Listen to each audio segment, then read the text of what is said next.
स्वाधीनता की मशाल जलाने वाली नागा रानी गिडालू। साथियों, सेवा धर्म की सिद्ध साधिकाएं पुस्तक से पढ़कर सुनाते हैं पृष्ठ 34 से। लेखक श्री राम शर्मा आचार्य आपको अपनी आवाज में पढ़कर सुनाता हूं।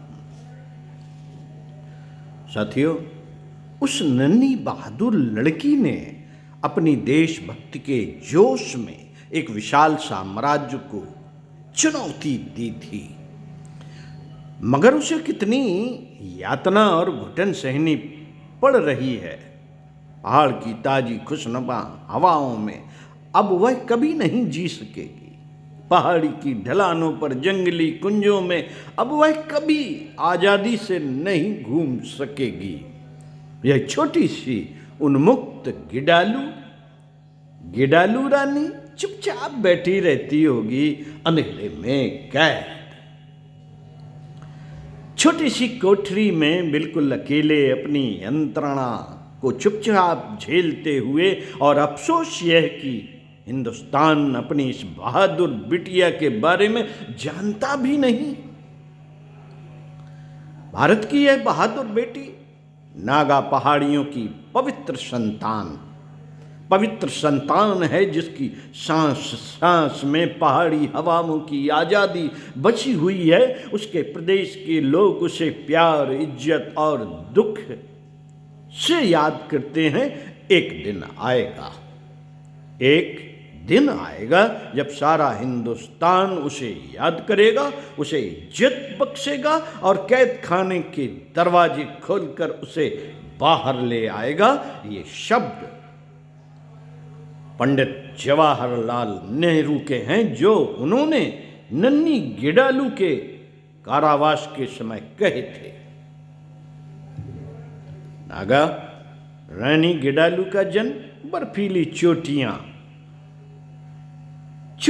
चीड़ और भुरंश के जंगलों में ढके नागालैंड में नागाओं के कौमबई किलाने के कबीले के एक पुरोहित के यहाँ हुआ था।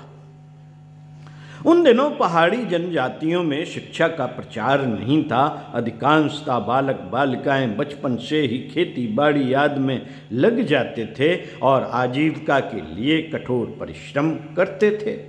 गिडालू की रुचि प्रारंभ से ही पढ़ने लिखने में बहुत अधिक थी, अतएव उनकी माता ने शिक्षा हेतु अपनी पुत्री को मिशन स्कूल में भर्ती कर दिया।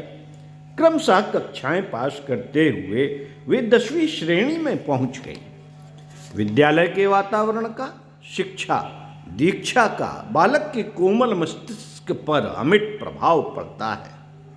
गिडालू का विद्यालय देखने में तो साधारण सा स्कूल लगता था, पर वस्तुतः वह क्रांतिकारी शिक्षकों की कार्यस्थली थी। अंग्रेजी सरकार के प्रति देश भर में व्याप्त विद्रोह की लहर को ये नागालैंड में एक तूफान के रूप में बदलकर स्वतंत्रता की देवी का अर्चन करना चाहते थे। इन देशभक्त शिक्षकों ने विद्यार्थी वर्ग में अंग्रेजी हुकूमत के प्रति घृणा की चिंगारियां सुलगा दी, जो देश भर में बढ़ते हुए आंदोलनों की वायु का सहारा ले अग्निशिखा में वर्धित हो रही थी। 1931 में सारे भारत में असहयोग आंदोलन जोर पकड़ रहा था। नागालैंड भी उससे कैसे अछूता रह सकता था। छात्रों को उद्बोधित करते हुए एक दिन गिडालू रानी के प्रधानाचार्य ने कहा, भारत माता विदेशी भेड़ियों में जकड़ी हुई आज रक्त रंजित हो रही है। देश के नौनिहालों, तुम्हें अपनी मातृभूमि से तनिक भी प्यार हो तो उसकी इन भेड़ियों को काटो, विदेशियों के चुंगल से उसे छुड़ा। पेट और प्रजनन वाला जीवन तो पशु भी जीते हैं, परंतु मानव जन्म की सार्थकता इसी में है कि वह देश, जाति और धर्म के लिए उत्सर्ग हो सके। 16 वर्षीय लड़की गिडालू के भावुक मन पर इन शब्दों का गहरा प्रभाव पड़ा। वह हर समय यही सोचती रहती कि किस प्रकार मेरा जीवन देश रक्षा के काम आ सके। परोपकारी लोगों की ईश्वर भी सदा सहायता करता है। अंततः उन्हें वह मार्ग मिल ही गया जिस पर चलकर वे अमर हो गई। उस किशोरी ने सर्वप्रथम कार्य किया कि 10-15 सहपाठियों का एक संगठन बनाया। पहाड़ियों की गोद में खड़े होकर इन वीर बालाओं ने प्रतिज्ञा ली, जब तक रक्त की अंतिम बूंद भी शरीर में शेष रहेगी, मातृभूमि की स्वतंत्रता के लिए लड़ते रहेंगे। समीप ही बहने वाली ब्रह्मपुत्र नदी का भैरव निनाद मानो इनकी प्रतिज्ञा का अनुमोदन कर रहा हो।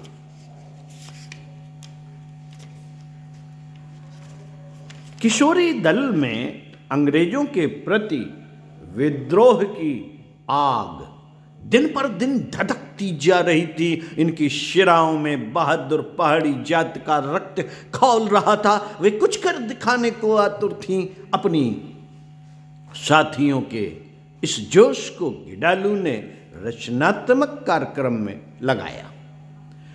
इन्होंने सबसे पहले अपना कार्यक्षेत्र विद्यालय को ही बनाया। विभिन्न गोष्ठियों और भाषणों से इन्होंने छात्रों में नूतन उत्तेजना भर दी।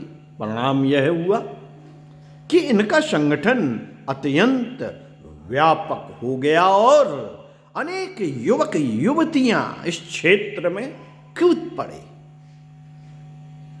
इन बहादुर छात्राओं ने समस्त नागालैंड में घूम घूम कर अशिक्षित लोगों को परतंत्रता का बोध कराया और स्वतंत्रता आंदोलन को सक्रिय रूप देने के लिए संगठन बनाने प्रारंभ किए। नागाओं के अनेकों कबीले अंग्रेजी सत्ता के विरोध में उठ खड़े हुए। स्थान स्थान पर सभाएं आयोजित कर जनता को अंग्रेजों को देश से खदेड़ने के लिए प्रेरित किया। नागालैंड वासियों ने विदेशी वस्तुओं की होली जलाई और देशी सामग्री प्रयोग में लाने का व्रत लिया। अंग्रेजों के विरोध में जुलूस भी निकाला गया और अंग्रेजी झंडा जला दिया गया। जनता सशस्त्र क्रांति के लिए भी योजनाएं बनाने लगी। नागालैंड की इस जागृति का समाचार अंततः ब्रिटिश सरकार तक भी पहुंचा। जब उसे पता लगा कि इतनी बड़ी जन क्रांति का मूल एक 16 वर्षीय किशोरी है, तो सरकार भी दांतों तले अंगुली दबा गई। उसने इस खतरनाक लड़की को तुरंत गिरफ्तार करने का आदेश दे दिया। गिडालू के साथियों को भी पकड़ लिया गया और उन्हें विविध यातनाएं दी। पुलिस ने निर्दयता पूर्वक अनेकों बस्तियों जला डाली और सैकड़ों नागाओं की हत्या कर दी। गिडालू रानी से सरकार इतनी आतंकित थी कि उन्हें आजन्म कारावास की सजा दे दी गई। इस समाचार को सुनकर सारे देश में शोक की लहर व्याप्त हो गई। जो भी इस किशोरी की कुर्बानी सुनता, उसकी आंखों में नमी छा जाती। तत्कालीन नेताओं ने उनकी मुक्ति के लिए अनेक प्रयास किए। पंडित जवाहरलाल नेहरू ने ब्रिटिश पार्लियामेंट में गिडालू की मुक्ति के लिए प्रस्ताव उठवाए। हरिपुरा कांग्रेस अधिवेशन में भी उनकी मुक्ति के लिए प्रस्ताव पास किए, परंतु इन सब प्रयत्नों के उपरांत भी वे मुक्त न हो सकी। उनसे अंग्रेज इतने अधिक आतंकित थे कि किसी भी प्रकार छोड़ने को तैयार न होते थे। तत्कालीन वायसराय ने तो आसाम असेंबली में गिडालू रानी की मुक्ति विषयक प्रश्न पूछे जाने पर भी प्रतिबंध लगा दिया था। प्रारंभ में जेल की काल कोठरी में रानी गिडालू को बहुत अधिक कष्ट उठाने पड़े। कहाँ तो प्रकृति का उन्मुक्त वातावरण और कहाँ पिंजरे में बंद यह नारकीय जीवन और भीषण यातना। परंतु इन सब के उपरांत भी वे हतोत्साहित न हुई। गिडालू को प्रसन्नता थी कि नागालैंड में विद्रोह की जो आग उन्होंने प्रज्वलित की है वह अंग्रेजी बंधनों को जला डालेगी। जेल में भी वे अपने अन्य साथियों में आशा और विश्वास की ज्योति जलाती रही। अंततः 15 अगस्त 1947 का वह शुभ दिन आया जब भारतवासियों ने स्वतंत्र वायु में सांस ली।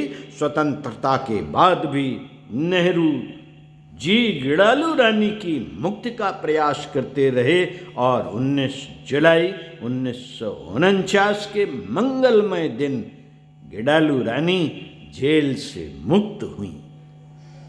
16 वर्ष की नव युवती कारावास से निकलने पर 37 वर्ष की प्रौढ़ा हो चुकी थी। उनके जीवन के 18 मूल्यवान वर्ष जेल में व्यतीत हुए। उनकी मुक्ति का सारे देश में स्वागत किया गया। नागालैंड तो अपनी इस तपस्विनी के आगमन पर खुशी से नाच उठा।